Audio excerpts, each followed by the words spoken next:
Leanne Boyd's committee brought in a trainer from Kamloops, BC, to educate government employees about satanic cults. They really do get into it. The trainer was a therapist, Louise Edwards. The cults are like the black ones in the robes back in there. There's a bag of worms and spiders. There's a whole mess of snakes and things somewhere in a pile over here. She treats both adults and children and has an army of satanic dolls for use in play therapy. And she says some of her patients tell her some pretty revolting things.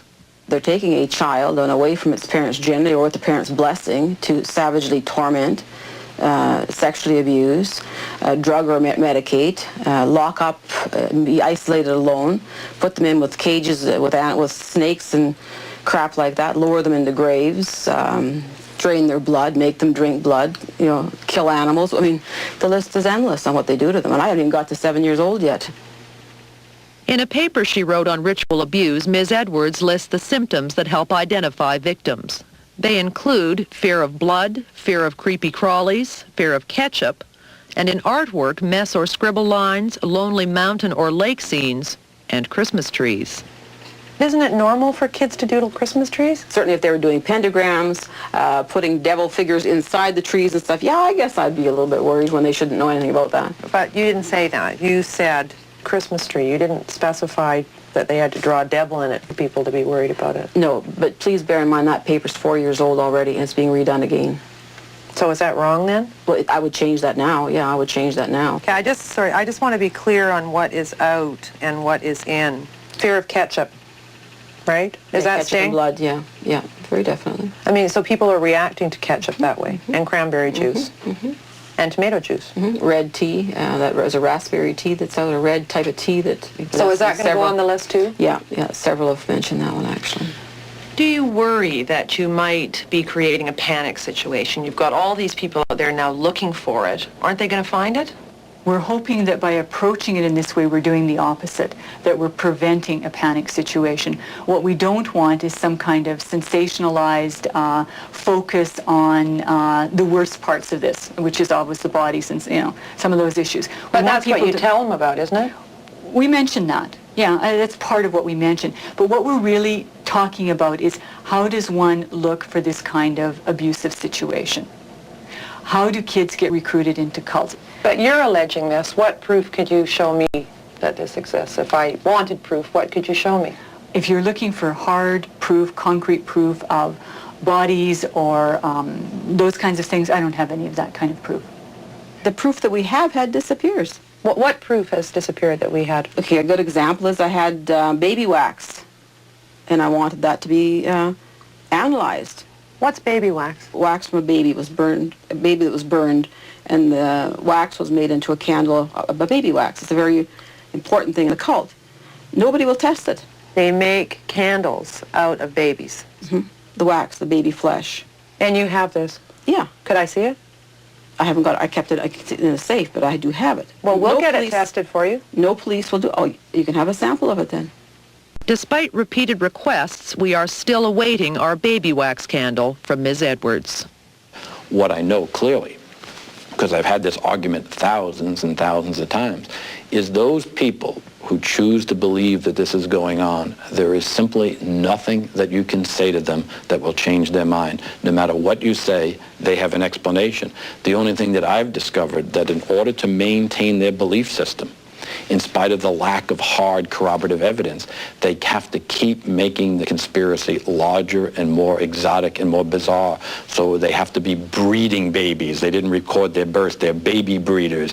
Well, then how come we can't? Well, then the police are part of it. They've infiltrated the police, and they've infiltrated the government, and they've infiltrated the FBI, and the president's involved in it. And now they're not only responsible for child sexual abuse, but they're responsible for pornography. Some experts in the therapeutic community, like Dr. Roland Summit, have fostered belief that cult-conspiring police destroy the evidence. The Fifth Estate obtained a transcript of a 1987 speech where Dr. Summit warned a crowd of mental health professionals to be wary of police. In it, he said, "For that reason, any investigation that you might prompt on behalf of your clients needs to be channeled as much as possible with trusted individuals." I mean, isn't that just feeding into paranoia here? It sounds like it. That's why I need more of the context. That is, I explained the context to you, Dr. Summit. Okay. I'd say that's a comment made under the conditions there, whatever they were, that made me wish to try and prove the existence of something like ritual abuse. But isn't the context of this specifically that you were implying that because the police didn't find anything, they were involved in satanic cults? That's what it sounds like. It sounds like that, and I regret if that's the meaning I gave to it. Child abuse. Louise Edwards estimates 3 in 100 Canadians are ritually abused and will have witnessed a murder. I did some math on that. We're talking about, if that's the case in a population this size of Canada, say 24 million, give or take, 750,000 murders you're talking about.